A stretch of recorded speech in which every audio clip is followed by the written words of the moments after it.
Well, in 2012 we got this model. So we used to have the Dauphine, which was a Eurocopter French design, which is what the Coast Guard still flies around.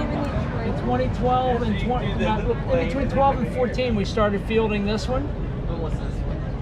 This one is a Augusta. It's the final assembly is in Philadelphia, but parts from there's U.S. parts, there's Canadian parts. The engines are Canadian Pratt and Whitney. You don't have any questions, Ralph? Yeah. Some parts made in Italy, in Milan. It's different seeing it from this perspective. Oh yeah. I was out, and they did come back to me question, what's your name? What's your social security number? Where you from? And all. Yeah. Just take the leg. Just do what you got to do. Right. Oh, that's your own.